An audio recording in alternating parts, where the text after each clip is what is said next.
Hello from Cape Cod, where I'm on holiday this week.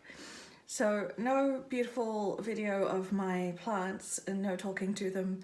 I have left them in the care of my partner. I watered everything before I went. And I also took a photograph of the main area that has the plants in the garden room, the ones that definitely need attention, and gave her a color-coded diagram of how to care for them. So having said that, I'm pretty confident that those plants are in good care, but we'll do a video just saying hello to them when I get back next week. I just thought it would be kind of fun to talk about my personal pet dislikes in the plant world. So first of all, this is the one that drives me the absolute craziest. And this is no reflection on anyone else. If this is how you feel, this is how you feel. But oh my God, I cannot stand to be referred to as a plant parent. Listen, I just got sick of my Tradescantia, just the regular Tradescantia. The Fantasy Venice is fine, but I got sick of my regular Tradescantia being straggly and weird and whatever, and I could have trimmed it back. I could have done nice things for it. I didn't. I put it out in the back porch during frost times, still frost times, and said, all right, you're going out there, and if you live, and if you die, you die, but you're gonna die because it's frosty. If I had children, and I did that to one of my children, I would go to jail. I'm not my plant's parent. I am a person who does try and take care of plants because they are living things. So once I've taken responsibility for them, I do try and take responsibility and take it seriously. But they're not pets. They're not children. They're leafy greens. Yeah, I'm very fond of them. Obviously the fact that I made a diagram so that my partner could take care of them shows that I'm very fond of my plants and I want them to do well. But that one really annoys me for some reason. And again, if you want to say they're your plant babies and you're a plant parent, go for it. But it just drives me crazy. So here's another thing I'm wrong about. I don't like succulents. I just don't. I don't like how they look. So I have a string of hearts, a Ceropegia woodii, and that is technically a succulent. And I do like how that looks, but for the most part, most of your cacti, your aloes, I guess the lithops are kind of cool, but I just don't care for them on an aesthetic level. Like obviously there's nothing wrong with people whose aesthetic is succulents. You make your own choices about what is beautiful in this world. No, seriously. If you love succulents, that's wonderful because they obviously, I can see it on an objective basis. I can see that the structure is really interesting and that sometimes they have these really amazing colors and so on, but I just don't care for them. No, it's just, I don't think so. Thank you.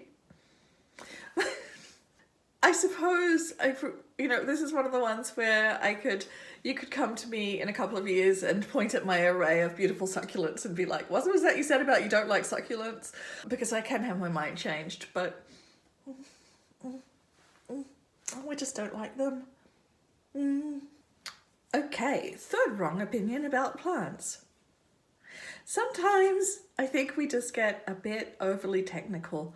Not in all cases, but sometimes I feel like this was something that our parents did, and especially in my experience, so the women in my community all had indoor plants, and it was just kind of fine. It was just something that you did, and maybe you had your own special recipe of compost, maybe you didn't. But, I think that there's so much of a focus that I see on the plant community online on doing everything technically correct. And I think this kind of reflects something about the era that we live in. And I don't think there's anything particularly, like I said, these are my wrong opinions about plants. Like, it's totally fine to really engage with something and really get into the details of it. Honestly, I think that sometimes the relationship that we can have with plants can be a bit precious, and it might be okay if sometimes you just had a plant and you water it sometimes, and that's that. And it's really hard to articulate what I mean here, but I do think that this is part of a, you know,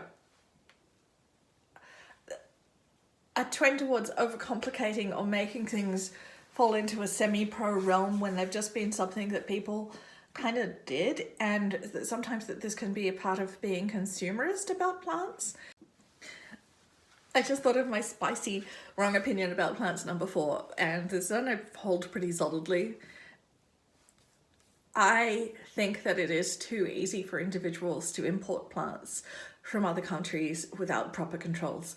I know things have phytosanitary certificates and I know things get inspected, but there are reasons why there are really solid quarantines in places like Western Australia and New Zealand and Tasmania. Or, you know, I'm not that familiar.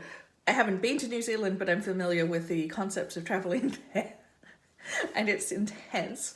And I grew up in Tasmania and lived in Western Australia for a while. And let me tell you, one time I tried to take a jar of honey home from Tasmania to Western Australia and it was confiscated to be burned. So that is the level of quarantine that I'm used to. And I think that we've seen it play out here already. You know, it is disastrous if those zebra mussels get into the waterways in the United States, and there they are coming in mothballs. I just worry that the import controls are already struggling when that's business to business, because those were not individuals importing, that was a business to business trade.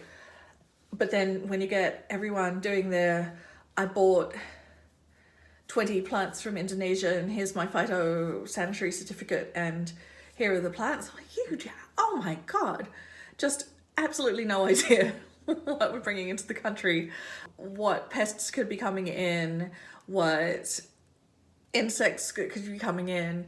You know, there are even plant species that shouldn't be imported because they're invasive. I don't even know how big this problem is, but it seems like in the plant community with the COVID boom that more people have been looking at individually importing. It's got to the point on Etsy where I actually do select that something is shipping from the United States because I just don't want to be the person who brings the next zebra mussel into the country. And I don't want to be a person who imports a plant that's labeled as one thing, but is something else that's invasive. You know, I mean, it's unlikely, but it's still something where I don't think this should be individual consumer trade. Wait for them to be cultivated locally, and by locally, it's probably going to be in a greenhouse in Florida. And you don't need the plant as badly as you think you do. You don't need to be buying things in from other countries individually. A wrong opinion about plants. Speaking of warehouses in Florida, here's a wrong opinion about plants for you. I don't think it's worth me getting some kind of tissue cultured Thai constellation if it means supporting a business which has poor COVID practices for its employees. So I am talking about the big plant business that we all know is going to be coming out with the Thai constellation in the next couple of years. I'm talking about a big business that you see in all of your big box shops, and you see trending tropicals lines.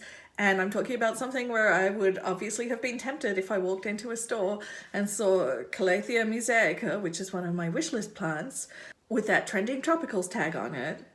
Yes, I would want that. No, I'm not going to buy it because solidarity with workers who have been put through hell and who had high rates of COVID infection because of the practices of the company. There's so much documentation of the unsafe practices and what they asked workers to do, and being anti-mask and being generally COVID is a hoax. I can't buy from that company.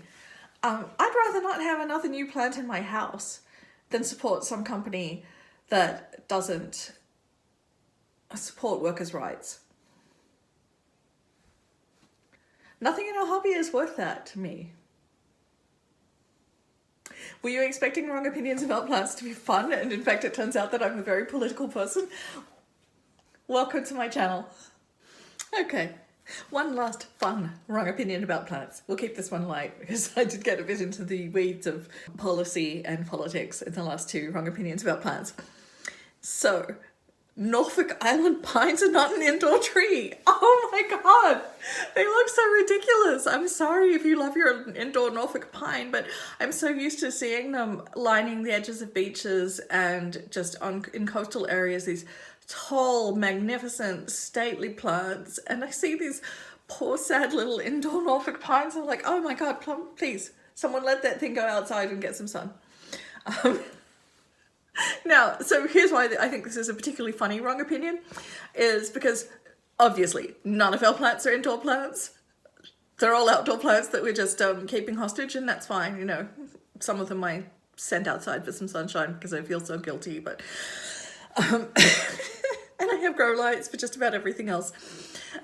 But yeah, oh my gosh. So around Christmas time, somebody that I know tweeted that they'd seen this thing about getting Christmas trees that you could basically rent the tree and it would be brought indoors for the season and then it would be planted back out in a pine forest when you were done. And this person tweeted about this and said, I think that's ridiculous. Why don't you use a plant that is like a normal indoor tree, like a Norfolk Island pine? And I just lost it. Like, no, that little baby just wants to be on Norfolk Island or on, you know, and on the coast, on the east coast of Australia, just somewhere hanging out in a sandy, sunny environment, spreading out. They're really, you don't really get to see it in the size that they are inside, but they've just got a really interesting, very geometric structure to them when they're full grown. But you should go look up pictures of them and see just how they grow into this really, it is a very distinctive tree shape. They're unmistakable and gorgeous. And it just kind of, it tickled me pink to have this person say, oh, just decorate a regular indoor tree like a Norfolk pine for Christmas. Baby, honey, sweetie. No, that's not a regular indoor tree. There are no regular indoor trees. Maybe in Rivendell, where they're like growing up and the elves have them as part of the architecture. But no. Thank you all for listening to my wrong opinions about plants. And this is not going to be something that I usually do. I really would prefer just to show you my plants. But I've been thinking about some of these things and thought it would be kind of a fun video to make. So see you all again soon with an update on how the plants did after being left in someone else's care for 10 days. I think they're going to be fine.